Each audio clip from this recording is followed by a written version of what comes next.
वाढत्या शहरीकरणामुळे आपल्या खाण्याचे प्रकार वाढले, पण पौष्टिकता आणि शारीरिक कष्ट मात्र कमी झाले. नव्या जीवन पद्धतीमुळे मानसिक तणाव वाढला आणि त्यापासून सुटका मिळवण्यासाठी बहुतेक लोक तंबाखू आणि धूम्रपानाचा आधार घेऊ लागले. हे म्हणजे छोट्या समस्या सोडवण्यासाठी चुकीचं समाधान शोधण्यासारखं आहे. या सगळ्या कारणामुळे भारतात हृदयविकाराच्या झटक्यांच्या प्रमाणात वाढ झालीय. एका अमेरिकन संशोधन संस्थेनं भारतीयांमध्ये असणाऱ्या हृदयाच्या रक्तवाहिन्यांच्या विकाराचा अभ्यास केला. त्यात त्यांना असं आढळून आलं की भारतीयांमध्ये हृदयविकाराचा झटका आणि मृत्यू येण्याचं प्रमाण 2 ते 4 पट जास्त आहे. अन्य एका निरीक्षणाद्वारे असं सांगण्यात आलं की जगातील इतर ठिकाणच्या लोकांच्या तुलनेत 10 वर्ष अगोदर भारतीयांना झटका येण्याचं प्रमाण वाढलंय आणि 40 वर्षाच्या आतील लोकांना झटका येण्याची शक्यता 10 पट अधिक आहे. तसंच अधिक गुंतागुंतीमुळे झटक्याची तीव्रता आणि हृदयाच्या 3ही नलिकात ब्लॉक येण्याची शक्यता जास्त असते. तथापि सर्व हृदयविकार हे हृदयाचे झटके नसतात, पण नलिकेतील अडथळा हेच प्रामुख्यानं हृदयविकाराचा झटका येण्याचं प्रमुख कारण आहे. यापासून सुटका करण्यासाठी अँजिओप्लास्टी उपयोगात येते. अँजिओप्लास्टी ही एक सामान्य शस्त्रक्रिया पद्धती आहे जी जगभरातील कार्डिओलॉजिस्ट करत असतात. डॉक्टर राहुल पाटील यांनी यात नवीन चैतन्य निर्माण केलंय. 2006 सालापासून डॉक्टर राहुल पाटील हे कार्डिओलॉजिस्ट सल्लागार म्हणून पुण्यात कार्यरत आहेत. त्यांनी पुणे विद्यापीठातून वैद्यकीय शिक्षण घेतलं आणि त्यांचं कार्डिओलॉजीचं प्रशिक्षण हैदराबाद इथं झालं. वयाच्या केवळ 28व्या वर्षी 12 वर्षाचा कार्डिओलॉजीचा अभ्यास पूर्ण करणाऱ्या मोजक्या व्यक्तींपैकी ते एक आहेत. याशिवाय त्यांनी आपल्या संपूर्ण कारकिर्दीत अव्वल स्थान मिळवलं. 2008 साली जपानमधील टोकियोला जाऊन त्यांनी अँजिओप्लास्टी आणि अँजिओग्राफी या विषयातील उच्च प्रशिक्षण घेतलं आणि 3 महिन्यापासून बंद असणाऱ्या तीव्र स्वरूपाच्या अडथळ्यापासून 100% सुटका करण्यात विशेष प्रावीण्य मिळवलं. पुढील वर्षी त्यांनी नेदरलँडमधून इंटरव्हेन्शनल कार्डिओलॉजीची फेलोशिप मिळवली. तिथं त्यांनी 3 महिन्याच्या कालावधीत 250 कार्डियॅक सर्जरी केल्या. त्यामुळे त्यांना फेलोशिप सन्मान बहाल करण्यात आला. या नव्या तंत्रासाठी जास्त प्रशिक्षणाची गरज असते आणि फारच थोडे डॉक्टर ही शस्त्रक्रिया यशस्वीरित्या करू शकतात. म्हणून डॉक्टर राहुल पाटील यांनी स्वतःचं वेगळं स्थान निर्माण केलंय. पुण्यातील प्रमुख रुग्णालयांशी ते अँजिओप्लास्टी आणि अँजिओग्राफी तज्ञ सल्लागार म्हणून संबंधित आहेत. गेल्या 6 वर्षाच्या कालावधीत त्यांनी हृदयविकाराच्या रुग्णांमध्ये 2000 अँजिओप्लास्टीज, 5000 अँजिओग्राफीज, 200 बलून वाल्व प्लास्टीज आणि लहान मुलांमध्ये 100 पेक्षा जास्त डिव्हाइस प्रक्रिया हृदयाचं छेद बंद करण्यासाठी केलेल्या आहेत. या आकड्यांपेक्षा जास्त ते असामान्य कार्डिओलॉजिस्ट आहेत. त्यांना 2008 साली सिंगापूरच्या इंटरनॅशनल कॉन्फरन्समध्ये बेस्ट यंग इंटरव्हेन्शनल कार्डिओलॉजिस्ट अवॉर्ड देण्यात आलं. 2010 साली त्यांना बेस्ट चॅलेंजिंग केस अवॉर्ड अमेरिकेची राजधानी वॉशिंग्टन इथं TCT इंटरनॅशनल कॉन्फरन्समध्ये देण्यात आलं. अँजिओग्राफी, अँजिओप्लास्टी करण्याच्या वेगवेगळ्या पद्धतीमुळे इंटरव्हेन्शनल कार्डिओलॉजीच्या जगात त्यांचं वेगळं स्थान आहे. त्यांनी मनगटाचा वापर करून अँजिओप्लास्टी आणि अँजिओग्राफीचं विशेष प्रशिक्षण घेतलं आहे. वैद्यकीय परिभाषेत याला रेडियल रूट अँजिओप्लास्टी असं म्हणतात. अमेरिकेसारख्या आधुनिक देशात देखील फारच थोड्या कार्डिओलॉजिस्टनी प्रक्रियेच्या या पद्धतीत विशेष प्रावीण्य मिळवलं आहे. फेमोरल रूट अँजिओप्लास्टी ही पारंपरिक पद्धती आहे, ज्यात अँजिओप्लास्टी जांघ्यातून केली जाते. डॉक्टर राहुल पाटील यांची रेडियल अँजिओप्लास्टी पारंपरिक पद्धतीपेक्षा एकापेक्षा जास्त बाबतीत फायदेशीर आहे. यामध्ये मनगटाला लोकल अॅनेस्थेशिया देऊन छोटासा छेद केला जातो. अँजिओग्राफीसाठी 2 ते 5 मिनिटं आणि अँजिओप्लास्टीसाठी 20 ते 30 मिनिटांचा कालावधी या प्रक्रियेसाठी लागतो. ही सगळ्यात सुरक्षित प्रक्रिया आहे, कारण छेद घेतलेल्या हाताच्या भागाला बँडेज बांधता येतं. त्यामुळे रक्तस्राव आणि हिमॅटोमाचा धोकाच नसतो. दुसऱ्या बाजूला पारंपरिक पद्धतीत रुग्णाला 6 पेक्षा जास्त तासांपर्यंत सरळ पाठीवर पडून राहावं लागतं. खाणं, हालचाली आणि लघवी हे पडलेल्या अवस्थेतच करावं लागतं. त्यामुळे रुग्णाला अस्वस्थपणा जाणवतो. बहुतांश रेडियल अँजिओप्लास्टीमध्ये रुग्णाला त्याच दिवशी घरी पाठवलं जातं आणि काही तासांच्या विश्रांतीनंतर किंवा एखाद वेळी दुसऱ्या दिवशीही रुग्ण कामावर जाऊ शकतो, कारण ही अगदीच सोपी पद्धत आहे. जून 2011 साली त्यांनी मध्यवस्थेत असणाऱ्या आणि सर्व बाजूनी संपर्क साधता येऊ शकणाऱ्या रुबी हॉलच्या समोर हृदयम हार्ट केअर क्लिनिकची सुरुवात केली. हृदयविकाराच्या नियमित चिकित्सेसाठी अनेक प्रकारच्या चाचण्यांची आवश्यकता असते, ज्यात रुग्णांचा आणि त्यांच्या नातेवाईकांचा संपूर्ण दिवस जात असतो. डॉक्टर पाटील यांचं क्लिनिक संपूर्ण सुसज्ज असून विविध चाचण्यांच्या सोयीमुळे रुग्णाला अधिक ताण न देता सर्व तपासण्या केल्या जातात. हृदयम हार्ट केअर क्लिनिकमध्ये अत्याधुनिक यंत्राद्वारे 2D इकोकार्डिओग्राफी आणि colour Doppler, treadmill test, Holter monitoring, ambulatory BP या चाचण्या केल्या जातात. त्यांच्या क्लिनिकमध्ये कोलेस्ट्रॉल चिकित्सेसाठी उपाशीपोटी लिपिड प्रोफाइल, उपाशीपोटी रक्तातील साखर तपासणी, HbA1c, HSCRP, लायप्रोप्रोटीन A आणि सीरम होमोसिस्टीन या रक्त तपासण्या केल्या जातात. या सर्व तपासण्यांमुळे रुग्णाला हृदयविकाराचा झटका येण्याची शक्यता किती आहे याचं निदान आधीच करता येतं. अशा तपासण्या करण्यासाठी विविध दवाखान्यात दिवस घालवण्याऐवजी इथंच वेगवेगळ्या विभागात या तपासण्या केल्या जातात. या सर्व तपासण्या डॉक्टर राहुल पाटील यांच्या हृदयम हार्ट केअर क्लिनिकमध्ये 2 तासापेक्षा कमी वेळात केल्या जातात. डॉक्टर राहुल पाटील यांच्या मतानुसार तरुण वयात येणाऱ्या हृदयविकाराच्या झटक्याचा धोका टाळण्यासाठी 30 वर्षाच्या पुरुषानं आणि 35 वर्षाच्या स्त्रीनं हृदयाची तपासणी केली पाहिजे. हा संदेश घरोघरी पोहोचवण्यासाठी ते निरनिराळ्या स्तरावर शैक्षणिक कार्यक्रमांचं आयोजन मोठ्या प्रमाणावर करतात. यात कॉर्पोरेट्स, सेवाभावी संस्था आणि समाजातील सामान्य लोक तसंच डॉक्टर या सर्वांनाच ते सहभागी करून घेतात. नुकतंच त्यांनी साम मराठी टीव्ही आणि झी 24 तासवर तरुण वयात येणारे हृदयविकाराचे झटके या विषयाचं संपूर्ण महाराष्ट्रासाठी प्रबोधन केलंय, ज्याला फार मोठा प्रतिसाद मिळाला आणि वैद्यकीय किंवा अवैद्यकीय लोकांची याला मान्यता मिळाली. हे सगळं करत असताना डॉक्टर राहुल पाटील यांनी तरुण वयातील भारतीयांमध्ये येणाऱ्या हृदयविकाराच्या झटक्याला पायबंद घालण्यात महत्वाची भूमिका बजावत असल्याची आशा आहे. नेदरलँडमध्ये फेलोशिप करत असताना डॉक्टर राहुल पाटील यांच्या प्रशिक्षकांनी त्यांच्याबद्दल व्यक्त केलेले हे काही गौरवोद्गार किंवा प्रशंसा.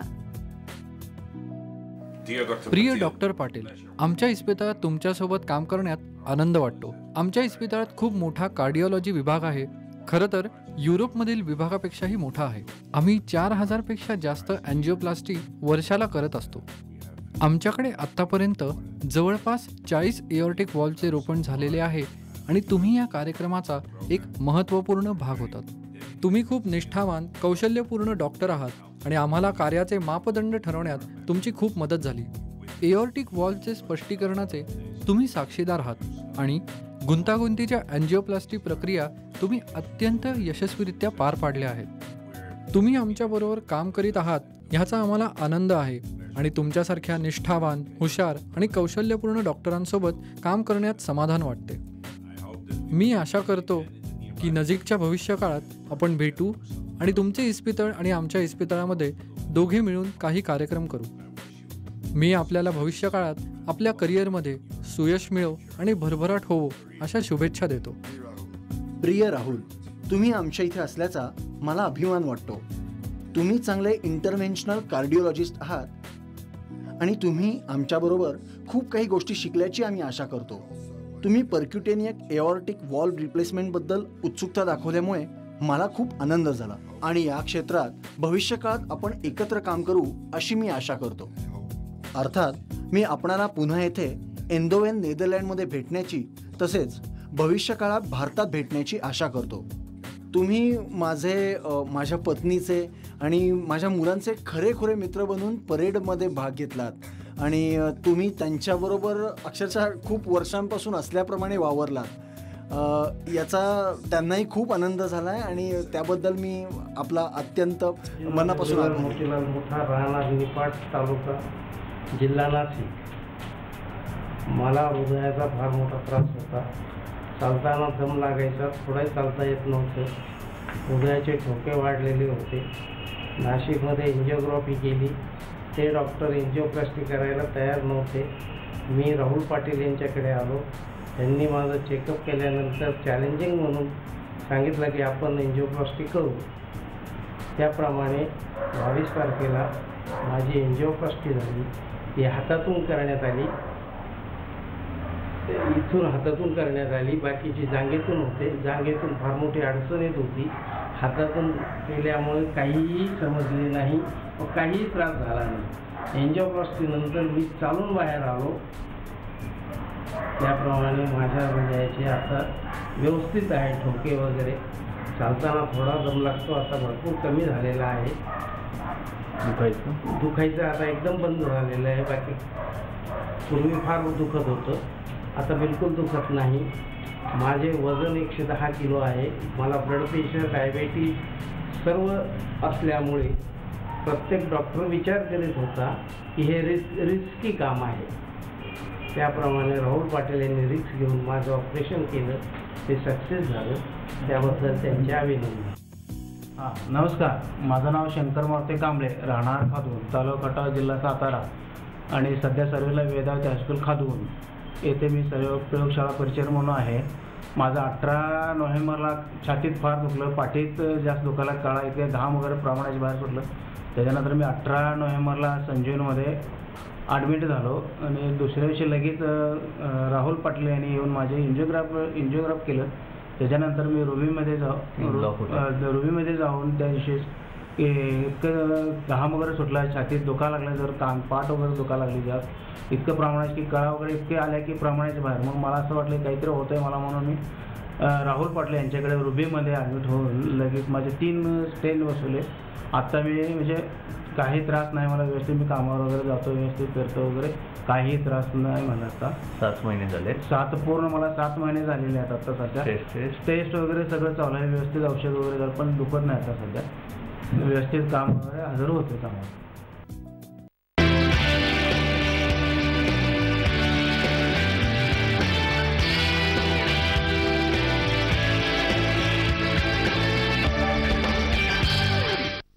नमस्कार, हॅलो डॉक्टर या कार्यक्रमात मी डॉक्टर महेश चिटणीस सर्व प्रेक्षकांचं मनपूर्वक स्वागत करतोय.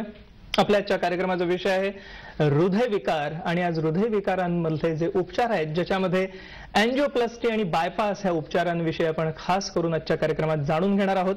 आपल्याला माहिती आहे हृदयविकाराचा झटका आला की आज 3 प्रकारच्या उपचार पद्धती प्रचलित आहेत, ज्याच्यामध्ये औषधोपचार आणि त्यानंतर केली जाणारी अँजिओप्लास्टी किंवा बायपास. पण बऱ्याचदा अँजिओग्राफी केल्यानंतर ब्लॉकेजेसचं प्रमाण बघून पेशंट्स हा द्विधा मनस्थितीत सापडतो, अँजिओप्लास्टी करायची का बायपास करायची. आणि अशा की हा जो ही गोंधळाची जी परिस्थिती आहे, अशा वेळेस कशा रीतीने निर्णय घेतला जातो किंवा कुठले उपचार योग्य आहेत आणि कशा रीतीने हे उपचार केले जायला पाहिजे हे जाणून घेण्यासाठी या क्षेत्रातील अतिशय प्रसिद्ध असे कन्सल्टंट इंटरव्हेन्शनल कार्डिओलॉजिस्ट म्हणजेच हृदयविकार तज्ञ होलिस्टिक पद्धतीने आपल्या क्लिनिकमध्ये उपचार करणारे हृदयविकार तज्ञ डॉक्टर राहुल पाटील आजच्या कार्यक्रमात सहभागी झालेत. मी सर्वप्रथम ओळख करून देतोय आपली डॉक्टर राहुल पाटील यांची. नमस्कार सर. नमस्कार. डॉक्टर राहुल पाटील हे महाराष्ट्राला सुपरिचित व्यक्तिमत्व आहे, कारण विविध प्रकारच्या पेशंट्स म्हणजे जनजागृतीपर कार्यक्रमामध्ये त्यांनी आतापर्यंत सहभाग घेतलेला आहे. महत्त्वाचं म्हणजे इंटरव्हेन्शनल कार्डिओलॉजिस्ट हे त्यांनी ह्याचं प्रशिक्षण हे त्यांनी नेदरलँड या ठिकाणी खास करून घेतलेलं आहे. आपण या ठिकाणी आता लॅपटॉपवरती बघूया की कशा रीतीने डॉक्टरांनी आपल्या छोट्या कारकिर्दीमध्ये उज्ज्वल यश संपादन केलं आहे. ट्रेनिंग मी मगाशी सांगितल्याप्रमाणे इंटरव्हेन्शनल कार्डिओलॉजीचं ट्रेनिंग त्यांनी नेदरलँड, जपान आणि जर्मनी अशा 3 ठिकाणी घेतलं.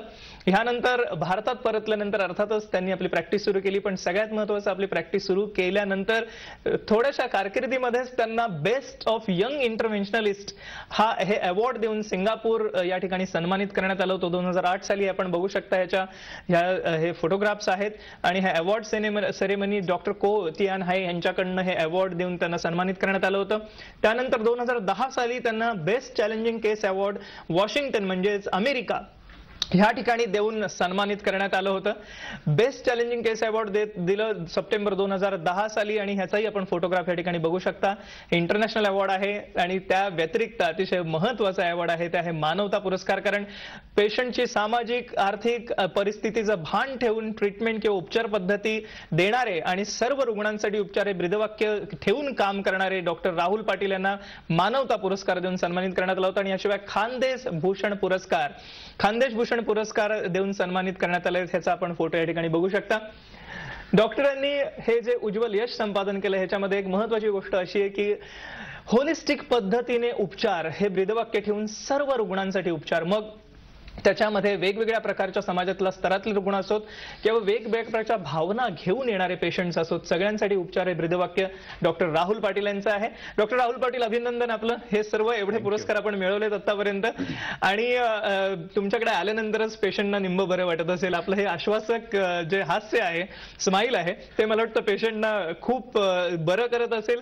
अर्थातच हा जो अप्रोच आहे, होलिस्टिक अप्रोच ठेवून आपण आज सर्व पेशंट्सना उपचार देता, सर्व रुग्णांना उपचार देतात. मग कधी औषधोपचार असतात, कधी एंजिओप्लास्टी असते. उपचारांकडे जाण्याआधी मला आवर्जून विचारावंसं वाटतं की आज जे आपण बोलत आहोत हार्ट अटॅक विषयी, कारण हृदयविकार वेगवेगळ्या प्रकारचे आहेत, लहान मुलांचे आहेत, झडपांचे आहेत, हृदयाच्या भिंतींचे आहेत. पण आज समाजात जे हृदयविकाराचं प्रमाण वाढलेलं दिसतंय ते करोनरी आर्टरी डिसीज किंवा हार्ट अटॅक डिसीज. अर्थातच हा जो हृदयविकार किंवा हृदयविकाराचा झटका आहे हा नक्की कसा येतो हे आम्हाला सांगा. या ठिकाणी आपण बघूया काय सांगता येईल सर. ज्या पेशंट्सला साधारणतः रिस्क फॅक्टर्स म्हणजे डायबिटीज, ब्लड प्रेशर, स्मोकिंग, हाय कोलेस्ट्रॉल, स्ट्रॉंग फॅमिली हिस्ट्री असे काही रिस्क फॅक्टर्स असणाऱ्या लोकांना हृदयाच्या रक्तवाहिन्यांमध्ये कोलेस्ट्रॉल जमा होतो आणि ही कोलेस्ट्रॉल जमा झाल्यानंतर त्या ठिकाणी ज्यावेळेस रक्ताच्या गाठी तयार होतात त्यावेळेस हृदयाच्या रक्तवाहिनीतला रक्तपुरवठा पुढे थांबतो आणि पेशंटला दरदरून चेस्ट पेन होतो. चेस्ट पेन म्हणजे हृदयाच्या मधोमध, छातीच्या मधोमध जडपणा येणे. हा जडपणा 15 ते 20 मिनिटं किंवा अर्धा तास राहतो. यासोबत पेशंटच्या डाव्या हाताला हे दुखणं जातं, चालताना हे दुखणं वाढत जातं आणि खूप दरदरीत घाम येतो. ज्यावेळेस अशी लक्षणं असतात त्याला आपण हार्ट अटॅक असं म्हणतो. याच्यातले 50 ते 60% लोकांना आधी अँजायना म्हणून सिम्पटम्स असतात आणि हे अँजायना म्हणून सिम्पटम्स जे लोक पिकअप करतात त्यांना हार्ट अटॅक येण्यापूर्वीच ट्रीटमेंट केली जाते. पण ज्यावेळेस हार्ट अटॅक येतो त्यावेळेस ह्या रुग्णांना काय केलं पाहिजे तर ह्या रुग्णांना तातडीने आपली लक्षणं जाणून घेणे आणि इमिजिएटली ज्या ठिकाणी ECG आणि ICUची सोय उपलब्ध आहे त्या ठिकाणी जाऊन ट्रीटमेंट घेणे. तर त्यावेळेस आता मेट्रोज आणि जिल्ह्यात बऱ्याच ठिकाणी कॅथलॅब्स आणि अँजिओग्राफी सूट्स हे अवेलेबल आहेत. त्यामुळे कार्डिओलॉजिस्टची अवेलेबिलिटी फार चांगली झाली आहे आणि आजकाल सर्व ठिकाणी कार्डिओलॉजी ट्रेनिंग सेंटर्स असल्यामुळे बऱ्याच ठिकाणी कार्डिओलॉजिस्ट आज जिल्हा लेवलला सुद्धा उपलब्ध आहेत. तर ज्यावेळेस हार्ट अटॅक येतो त्यावेळेस 2 प्रकारे ट्रीटमेंट केली जाते. जर आपल्याकडे कॅथलॅब आहे आणि ज्यावेळेस पेशंटला हार्ट अटॅक येतो असं दिसतंय तर आपण प्रायमरी अँजिओप्लास्टी ही ट्रीटमेंट करतो. आणि नंतर प्रायमरी अँजिओप्लास्टीमध्ये जर आपण पाहणार, आपण बघूया या ठिकाणी लॅपटॉप वरती की प्रायमरी अँजिओप्लास्टी हा जो प्रकार आहे म्हणजे हार्ट अटॅक आल्या आल्या केली जाणारी अँजिओप्लास्टी. अशा वेळेस आतापर्यंत फक्त रक्त पातळ करणारी औषधं ही ICU मध्ये, ICCU इंटेन्सिव्ह केअर कार्डियाक युनिटमध्ये पेशंटला ऍडमिट करून दिली जायची. ह्या तरुण व्यक्तीला 100% रक्तवाहिनी ज्यावेळेस बंद झाली आहे आपण त्यावेळेस एक थ्रोम्बस सक्शन डिव्हाइस, हा थ्रोम्बस सक्शन डिव्हाइस हा असा एक कॅथेटर आहे जो कॅथेटर आपण मध्ये नेतो आणि रक्ताच्या गाठी शोषून काढतो आणि 99 to 100% रिझल्ट आपल्याला या पेशंट्समध्ये मिळतो. आणि यापुढची ट्रीटमेंट म्हणजे फार सिंपल होते की जस्ट एक स्टेंट टाकायचा आहे मध्ये आणि पेशंटचा पूर्णपणे बरा होतो. इथे आपण बघत आहोत की वेगवेगळ्या प्रकारच्या ह्या ज्या प्रक्रिया आहेत त्याच्यामध्ये प्रायमरी अँजिओप्लास्टी करून रुग्णाला संपूर्ण आराम मिळू शकतो. इथे आपल्याला या ठिकाणी दिसतंय की कशा रीतीने. येस सर, काय सांगता येईल सर. पुढे आपण इकडे लॅपटॉपवर पाहतायत की ज्या व्यक्तीला प्रायमरी अँजिओप्लास्टी करून ट्रीटमेंट केली जाते आणि ही ट्रीटमेंट झाल्यानंतर परफेक्ट हार्ट ऍब्सोल्युटली नॉर्मल राहत आहे. पण जी व्यक्ती आपल्या चेस्ट पेन झाल्यानंतर उशिरा हॉस्पिटलमध्ये पोहोचते म्हणजे पहिले 6 ते 12 तास गमावून चुकली आहे त्या व्यक्तीला ट्रीटमेंट झाल्यानंतर त्याच्या हार्टचे बरेचसे स्नायू डॅमेज होऊन जात आहेत आणि त्याची पंपिंग कॅपॅसिटी कमी झाली आहे. तर ही पंपिंग कॅपॅसिटी लॉंग टर्म लाईफसाठी धोकेदायक आहे. ज्याची पंपिंग कॅपॅसिटी वीक त्याचं आयुष्य कमी होत आहे असं दिसतं. त्यामुळे प्राथमिक उपचार आणि वेळ पेशंटनी तातडीने गाठावी. ज्यावेळेस मध्यरात्री जरी चेस्ट पेन झाला तर त्यांनी टाळटाळ करू नये आणि त्यातल्या त्यात हे युजली होतं ते डायबिटीज पेशंट्समध्ये, ज्यांना डायबिटीज लॉंग स्टँडिंग आहे, त्यांचे लक्षणं त्यांना कळून येत नाही आणि बऱ्याच जणांना ऍसिडिटी म्हणून सिम्पटम्स होतात. रात्रीच्या 2 वाजता ऍसिडिटी झाली आणि मग कंटाळा करत सकाळी 6-7 वाजता डॉक्टरांकडे जाणार. बऱ्याचदा डॉक्टर भेटत नाही आणि मग काही लोकल डॉक्टरांकडे गेलात तर ते युजली ऍसिडिटीची ट्रीटमेंट देऊन पाहतात आणि मग यामध्ये पेशंटचे 8 ते 10 तास गमावून गेल्यामुळे पेशंटचे हार्टचे मसल जे डॅमेज होतात ते परमनंट असतात, त्याला आपण परत रिपेअर नाही करू शकत. त्यामुळे रात्रीच्या वेळेस केव्हाही कुठल्याही वेळेस त्रास झाला तर तातडीने पहिल्या तासात दवाखान्यात पोहोचावं आणि ॲज अर्ली ॲज पॉसिबल त्यांनी ट्रीटमेंट घ्यावी. हे सगळं आता हे जाणून घेतलं की हार्ट अटॅक आला तर आपण लोकल फिजिशियन किंवा फॅमिली फिजिशियनची वाट बघू नका, त्वरित रुग्णालयात आपल्याला पोहोचणं आवश्यक आहे, ज्या ठिकाणी ICCUची सोय आहे.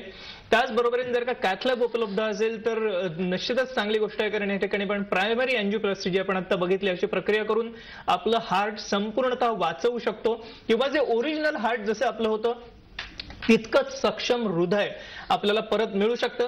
आज हृदय हार्ट केअर क्लिनिक जे रुबी हॉल क्लिनिक समोर आहे पुण्याला, या ठिकाणी होलिस्टिक पद्धतीने हृदयावरील सर्व उपचार केले जातात. हृदयविकारांमधील हृदयाच्या धमन्यांचे आजार म्हणजेच हार्ट अटॅक डिसीज असो किंवा हृदयाच्या झडपांचे आजार असोत, हृदयाच्या भिंतींचे आजार असोत किंवा वेगवेगळ्या प्रकारच्या लहान मुलांचे आजार असोत ज्याला कंजेनिटल हार्ट डिसीज म्हटलं जातं, ह्याच्या व्यतिरिक्तही वेगवेगळ्या प्रकारच्या असणाऱ्या आजारांवरती आज एकत्रितपणे एका छताखाली निदान आणि उपचार हृदय हार्ट केअर क्लिनिक जे रुबी हॉल समोर आहे पुणे या ठिकाणी आज उपलब्ध आहेत.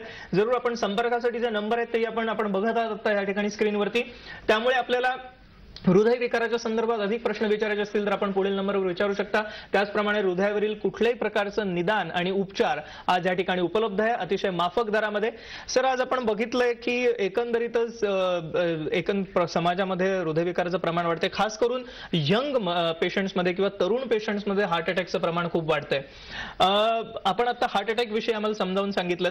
हार्ट अटॅकचे हे जे रुग्ण आपल्याकडे येतात तेव्हा एकंदरीतच ट्रीटमेंटचा अप्रोच हा आपला कसा असतो? हार्ट अटॅकचा रुग्ण आपण आता जो पाहिला, हा हार्ट अटॅकचा रुग्ण जर अशा सेंटरमध्ये गेला जिथं कॅथलॅब आहे त्याची तुरंत प्रायमरी एंजिओप्लास्टी होऊन जाते. पण जो व्यक्ती अशा ठिकाणी पोहोचतो जिथं फक्त ICUची सुविधा उपलब्ध आहे तर त्या पेशंटला आपण थ्रोम्बोलिसिस म्हणजे रक्त पातळीची औषधं देतो आणि युजली याचा रिझल्ट पहिल्या 6 तासामध्ये जर पेशंट वेळेवरती पोहोचत असेल तर त्याचा रिझल्ट चांगला आहे.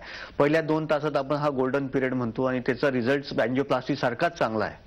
पण पेशंट जर 6 तासाच्या नंतर पोहोचत असेल तर मग त्याच्या हृदयाचे स्नायू डॅमेज होतात आणि हृदयाची रक्तवाहिनी परत उघडेन का नाही उघडणार, रक्त पातळीच्या औषधांनी याचे डाऊट्स फार मोठे आहेत. 50% चान्सेस आहेत.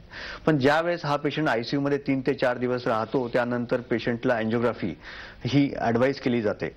तर अँजिओग्राफी ॲडवाईस गेल्यानंतर म्हणजे आज तुम्ही जिल्ह्यात जा, तालुक्यात जा, मेट्रोजमध्ये जा, जागोजागी अँजिओग्राफी सूट्स अवेलेबल आहेत आणि त्यामुळे प्रत्येक रुग्णाची आज अँजिओग्राफी ही तपासणी मुबलक दरात होते. 5 ते 10 हजार रुपये लागतात साधारणतः आणि 99% लोकांची ही अँजिओग्राफी केली जाते. त्यानंतर अँजिओग्राफी केल्यानंतर जी दुविधा पेशंटच्या मनात येते, कारण बऱ्याच जणांना अँजिओप्लास्टी किंवा बायपास सर्जरी असं ॲडवाईस केलं जातं आणि ही जी ट्रीटमेंट आहे ही पेशंटला मग कन्फ्यूज करते की मी काय केलं पाहिजे. आता ह्या कन्फ्युजनमधनं आज आपण या इथं जमलो आहोत किंवा आपण डिस्कस करतोय. सामान्य लोकांनी हे समजून घ्यायचं की कुठल्या पेशंटला अँजिओप्लास्टी केली पाहिजे, कुठल्या पेशंटनी बायपास केली पाहिजे. सर्वच लोकांना अँजिओप्लास्टी बायपास सर्जरी लागते असं नाही आहे. बऱ्याच लोकांना मेडिकल ट्रीटमेंट सुद्धा केली जाते आणि मेडिकल ट्रीटमेंटमध्ये ॲस्पिरिन, स्टॅटिन्स, बीटा ब्लॉकर्स असे काही मेडिसिन्स आहे जे भविष्यात येणारे हार्ट अटॅक टाळू शकतात. अँजिओग्राफीतले ब्लॉक आणि त्याची सिव्हिरिटी बघता आपण त्याची ट्रीटमेंट करतो. ओके, हे आपण आता सांगितलं आपल्याला की आपण पेशंटच्या एकंदरीतच सर्व परिस्थितीचा अभ्यास करून मग त्याची असणारी शारीरिक अवस्था, मग त्याच्यामध्ये असणारे इतरही विकार म्हणजे हार्ट अटॅकच्या रुग्णाला असणारे डायबिटीस किंवा मधुमेहासारखा आजार असो किंवा किडनीचा प्रॉब्लेम असो, ह्या सर्व गोष्टींचा विचार करून आणि पेशंटची शारीरिक, आर्थिक, मानसिक आणि सामाजिक ह्या स्थितीचा अभ्यास करून हा निर्णय घेतला जातो. अर्थातच ही ट्रीटमेंट कशी केली जाते आपण जाणून घेऊया एका छोट्याशा विश्रांतीनंतर. नमस्कार, हॅलो डॉक्टर या कार्यक्रमात पुन्हा एकदा सर्व प्रश्नांचं स्वागत. आपल्या ठिकाणी चर्चा सुरू आहे ती हृदयविकारांसाठी असणारे जे उपचार आहेत ज्याच्यामध्ये अँजिओप्लास्टी का बायपास हा प्रश्न कदाचित प्रत्येक पेशंटला पडत असेल. हृदयविकाराचा झटका आलेल्या सगळ्यात महत्त्वाचं आहे की हे जे उपचार आहेत ते उपचार करत असताना जर का रुग्णाची मानसिक, शारीरिक, आर्थिक आणि सामाजिक स्थिती ह्याचं भान ठेवून जर का उपचार केले गेले तर अर्थातच योग्य ते उपचार ते रुग्णाला मिळू शकतात. हृदय हार्ट क्लिनिक जे रुबी हॉल समोर आहे पुणे या ठिकाणी आज एकत्रितपणे एका छताखाली हृदयावरील सर्व प्रकारचं निदान आणि उपचार उपलब्ध आहेत डॉक्टर राहुल पाटील यांच्या मार्गदर्शनाखाली. आणि एक महत्त्वाची गोष्ट मला सांगावीशी वाटते आजच्या कार्यक्रमात ती अशी आहे की डॉक्टर राहुल पाटील यांना नुकतंच एंडोव्हास्क्युलर कार्डियक कॉम्प्लिकेशन्सची एक केस स्टडी साठी सिलेक्ट केलं गेलेलं आहे स्वित्झर्लंडमधील आंतरराष्ट्रीय हृदयविकाराच्या परिषदेमध्ये जी जून 19 ते 21, 2013 मध्ये संपन्न होणार आहे. आणि हे खास लेटर आपण बघतोय आता स्क्रीनवरती की हे जे इन्व्हिटेशनचं लेटर आहे जे डॉक्टर राहुल पाटील यांना पाठवलं गेलं आणि एक मला आवर्जून सांगावंसं वाटतं की एक भारतीय डॉक्टरला मिळालेला हा सन्मान आहे असं म्हणायला हरकत नाही की एका भारतीय डॉक्टरची केस या ठिकाणी सिलेक्ट झालेली आंतरराष्ट्रीय हृदयविकाराच्या परिषदेमध्ये. सर थोडंसं आम्हाला ह्याविषयी काही सांगता येईल का? बरं, स्वित्झर्लंड हे मदरलँड म्हणेन मी अँजिओप्लास्टीचं. 1976 साली पहिली अँजिओप्लास्टी डॉक्टर अँड्रेस ग्रुंझिंग यांनी केली होती आणि त्यामुळे ह्या कॉन्फरन्सला आम्ही खूप महत्त्व देतो. अँड्रेस ग्रुंझिंग जे आता तुम्ही स्क्रीनवर पाहतायत या व्यक्तीने पहिली अँजिओप्लास्टी माणसामध्ये केली होती आणि या व्यक्तीने केलेली पहिली अँजिओप्लास्टी आजवर हा पेशंट जिवंत आहे आणि तो आपल्या पुणे शहरात आणि मुंबई शहरात येऊन गेला आहे. तर अँजिओप्लास्टी ही ट्रीटमेंट खूप काही वर्ष चालते असं दिसत आहे. येस, सो आज म्हणूया की हा एक सन्मान तुम्हाला मिळालेला आहे की तुमची केस या ठिकाणी सिलेक्ट झालेली आहे. सो अभिनंदन त्यासाठी डॉक्टर राहुल पाटील. आपलं आजपर्यंत आपल्याला अनेक पुरस्कार मिळाले त्याचं एक कारण मला असं वाटतं की एक मानवतावादी दृष्टिकोन आपण पेशंट्सकडे ठेवलेला आहे की प्रत्येक रुग्णासाठी उपचार हे आपलं ब्रीदवाक्य जे आहे ते मला वाटतं जास्त तुम्ही लोकप्रिय झालेला त्या गोष्टीमुळे. उपचारांकडे आपण जाऊया आता. सर्वप्रथम आपण मगाशी सांगितलं आम्हाला की हृदयविकारामध्ये 3 प्रकारे उपचार तुम्ही करता. एक औषधोपचार आहेत, अँजिओप्लास्टी आणि अगदीच वेळ पडली तर आपल्याला बायपास सारखा उपचार सुद्धा उपलब्ध आहे. अँजिओप्लास्टी कशी केली जाते हे आम्हाला जरा सांगा. अँजिओप्लास्टीमध्ये आपण इकडे स्क्रीनवरती पाहतोय तर यामध्ये आपण रक्तवाहिनीच्या ज्या ठिकाणी ब्लॉक आहे त्या ठिकाणी आपण एक वायर टाकतो.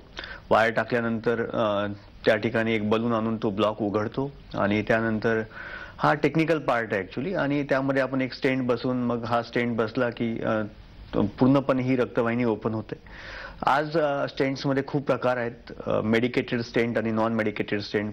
प्राथमिकता हे 2 स्टेंट्स आज उपलब्ध आहे आणि नवीन आलेला जो आज स्टेंट अवेलेबल आहे जो डिसेंबर 2012 मध्ये इंडियात लॉन्च झाला तो ॲब्सॉर्ब स्टेंट जो पूर्णपणे वितळतो आणि साधारणतः 2 वर्षामध्ये पूर्णपणे विरघळून जातो आणि पेशंटच्या रक्तवाहिनीमध्ये पुन्हा स्प्रिंग किंवा मेटल राहत नाही.